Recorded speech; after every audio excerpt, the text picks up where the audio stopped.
I wanted to fly an airplane. And I finally found someone, a neighbor of mine, that said, okay, you can fly an airplane. He's a pilot. So I went yesterday, right after we finished groups, to Lakewood Airport. And I pull up to the airport, and there was a plane that was literally the size of my 12-passenger van. 4 seats inside. Oh, yeah. And I started getting a little nervous. This is like a very small plane, built in 1976. Old plane. The guy said it has a new engine. And I come with my 2 kids. Literally, the first thing with a serious face, he hands my 2 kids a bag. He says, this is for your throw up. And I'm thinking, throw up? He says, yeah, it's going to be a very bumpy ride. It's very windy yesterday. And besides that, it's a small airplane. I said, oh, goodness. We get into the plane, and the door is like this old door. I'm opening up the plane, get inside, and I'm thinking, okay, do I really want to do this? But hey, I got this far. Let me just do this. All right, we're about to take things to the next level. You always got to go higher. This is a mixture. This is the throttle. Okay. I mean, more power, less power. Just let me turn on the engine. How are you turning the plane? The pedals. Oh, really? And he starts going down the runway, and before we know it, the plane takes off in the air, and I'm holding on to my seat as we're going up. And it's not like I flew on a lot of airplanes before, but not a tiny airplane. It's as big as my van, and literally you feel like you're flying over the houses, like in your body, without a big airplane around you.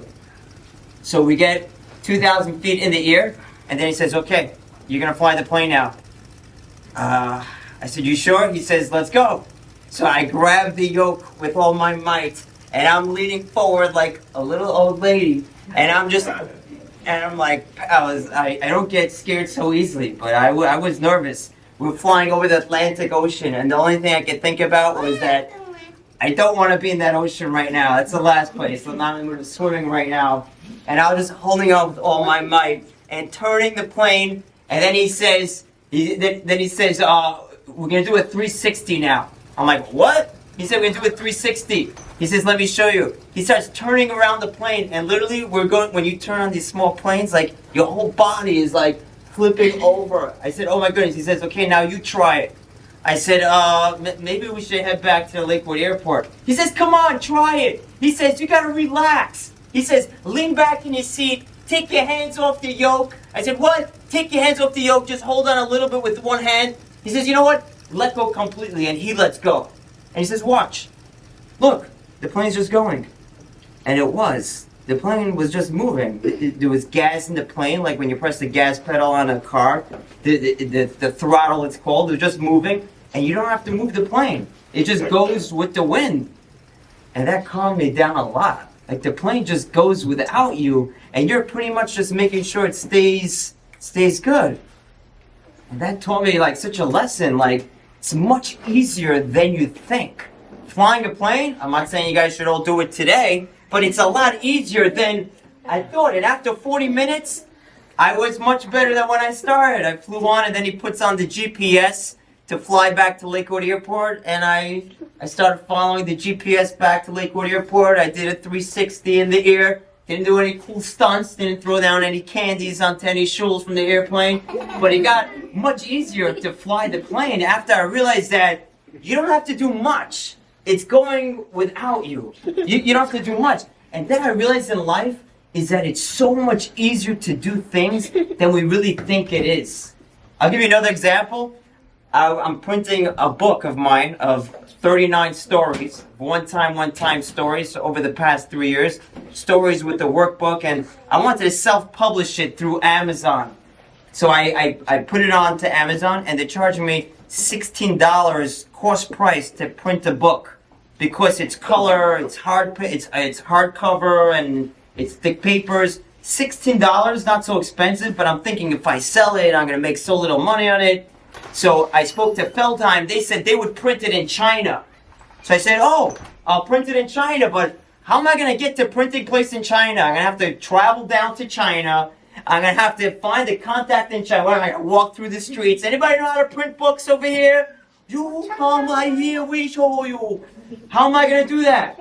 So you know what? I just did a quick search. How could I print a book in China? I saw a company that popped up. I read a lot of people use them. And I spoke to Emily, I think her name was, from China. And she told me she would print 1,000 books. And boom, she says we'll have it for you in 18 days. It'll be shipped from China to Los Angeles. And in one day, it'll get there by boat. And then you'll get it from Los Angeles. I'm thinking, wow, it's so much easier than it seems. You know what we do so many times? We say it's so hard, I can't learn it. Imagine we would learn to walk when we were 10 years old. I think most of the people would not walk. They would just say, it's too hard. I keep falling. Walking is not for me. It's not my thing. I keep falling down. I hurt myself so many times. But we learn how to walk when we don't have a brain to develop, to think about all that. That's why we all learn to walk. Like 99.9% of the people in here know how to walk. Because we don't say it's too hard and it's too much. I can't do it. I read a sign once in Aish HaTorah in Toronto from Rav Noach Weinberg, right, the creator of Aish HaTorah. He says the word I can't is avodah zarah. The word I can't, saying the word I can't. What do you mean? If Hashem helps you, you can do anything. Saying I can't is putting Hashem out of the picture. I can't do it. Can't say that. Hashem can help you do anything. So anything you boys want to do, you can do any single thing, including flying an airplane or making something in China or anything. Anything you want to do, put your heart to it. Hashem will help you to accomplish anything. And by the way, Zrizis, we spoke about Zrizis and the matzah.